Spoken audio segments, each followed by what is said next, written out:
All right, tonight we're making chicken and rice. Becky and the kids are not here. They're down in Florida visiting Becky's parents, and they took the iPad with them so Grant would have something to watch on the plane. So, using my phone to record. We got a quick and easy video for a quick and easy dinner. Chicken and rice is really simple. First, you get the rice. This is 1 cup of rice, about probably more than that. That's it.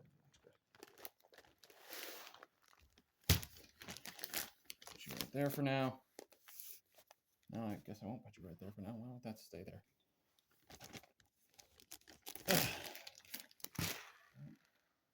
That's about 1 cup. All right, 1 cup. We'll roll a little extra.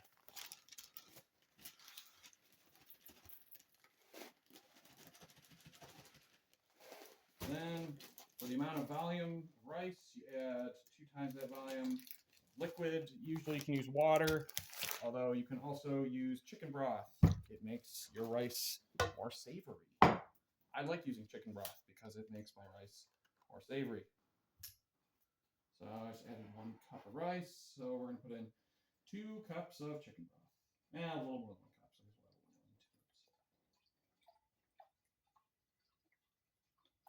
So we'll add 2 cups. And we toss it in our rice cooker. You can also cook rice on a stove. I like using a rice cooker. It makes it easier. You know, not easy pouring chicken broth. It seems like a vent.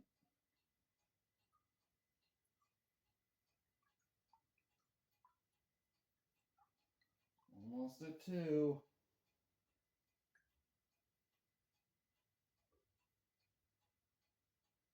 There we go. We'll past it. And I spilled it. Perfect. All right. Turn to cook mode, and we cover it, and bam, the rice is done. Well, will be done. Next, we got the chicken. Also simple. Put you over there for now. Where about my knife?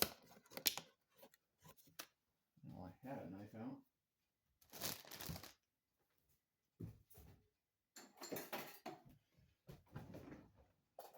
First things first. It's a pound of chicken, so we want about a tablespoon of butter, about maybe a little less. A little more, a little less, whatever. It's close enough. Toss that in there.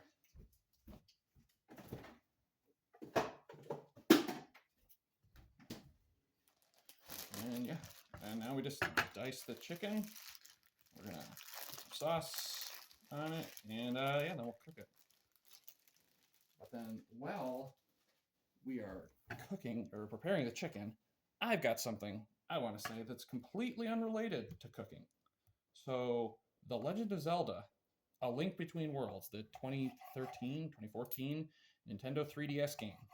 I recently replayed it, and that game holds up really well. So, like, obviously, A Link to the Past, the game's like based off of one of the best games ever made, best Zelda.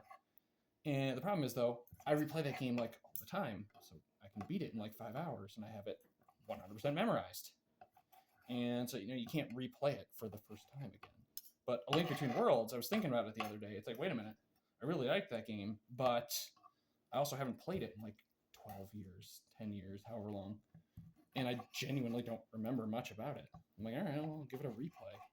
And in terms of not remembering stuff, here's the big thing. I forgot about the entire painting aspect where you can just like merge into walls. So yeah, that was a pleasant surprise. But yeah, the game's great. It holds up. One thing I noticed is, so I was playing on hero mode, heroic mode, whatever, and stuff actually like hits hard. Like stuff in the light world hits for like 2 hearts apiece. You got 3 hearts, and stuff in the dark world hits for like 4 hearts or 8 hearts. And I was not expecting that. I was expecting like quarter heart damage, like we've seen in Zelda's since like everyone since Ocarina of Time. But no, it legit was like, oh, I need to actually pay attention or else I might die. It does give you like 5 bottles, so you can have like plenty of fairies. And yeah, I guess like you could just not use those. But like this wasn't supposed to be a challenge run. This was just like a normal playthrough. It did get me thinking though, right? Like, do Zelda games even need to be games where your health like scales? Because if you think about it, right, like you know, in like an RPG in a Metroidvania, your health goes up, but it's like if you're struggling on something, you can just go grind to level up, get more health. You can go explore, find health to get more health. Like that's not a thing in Zelda. Like your health is pretty much a fixed number based on where you are in the game, plus or minus 1 heart container based on how many heart pieces you have, and even those are kind of gated by game progression too. So it's like if you just got to the Dark World, you're gonna have your 7 hearts. That's it, maybe 8 hearts, maybe 6 hearts. I guess it's not called the Dark World. It's called like Low Rule or whatever. But like, do Zelda games need to have hearts? Why not just have your health be a fixed number the entire game, and then they can just balance like, oh, the harder dungeon stuff hits harder. Because the paradox of especially a flat game like A Link Between Worlds, where you get to the Dark World and then you can do the dungeons basically any order, so they all are kind of balanced around being the first dungeon. The first one you do is the hardest one, and then they get easier from that. I feel like that's not the best game design. And you kind of saw that problem too in like Breath of the Wild with the Divine Beasts. Like the first one's like, wow, this is a great dungeon, and then the 3 other ones after that are like, oh, it's also a level 1 dungeon. Oh, and although I guess not to get too much into Breath of the Wild, but Breath of the Wild, one of the few good things about that game is that it did kind of solve that health problem I was talking about, because in that game you can just legit go grind and level up your health. Like you can choose to play through the entire game at 3 hearts, or if the game's too hard, you can just go and do shrines to get your health up. So good job, Breath of the Wild. You solved one problem from the old Zeldas and then introduced dozens of new ones that didn't need to be introduced. But yeah, Link Between Worlds, really good game. I mean, after how bad Phantom Hourglass, Spirit Tracks, Skyward Sword on the Wii were, like I was kind of like remembering like, oh geez, I don't know if I'm gonna get this Zelda game. And then my friend Zach's like, no guy, you gotta get it, it's good. And I got it, and it was good.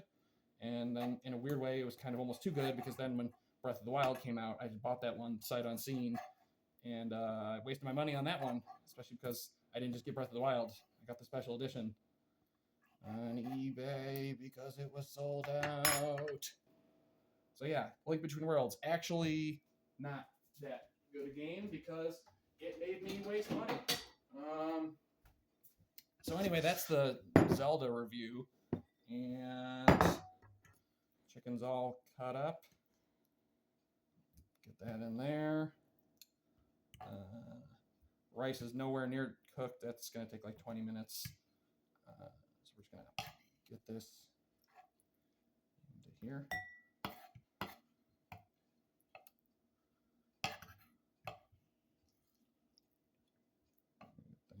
Into there. What's your favorite Zelda game? Leave a comment down below explaining why your favorite Zelda game is the good one and everything I said is wrong. Or leave a comment down below saying that you agree with me. Gotta drive engagement.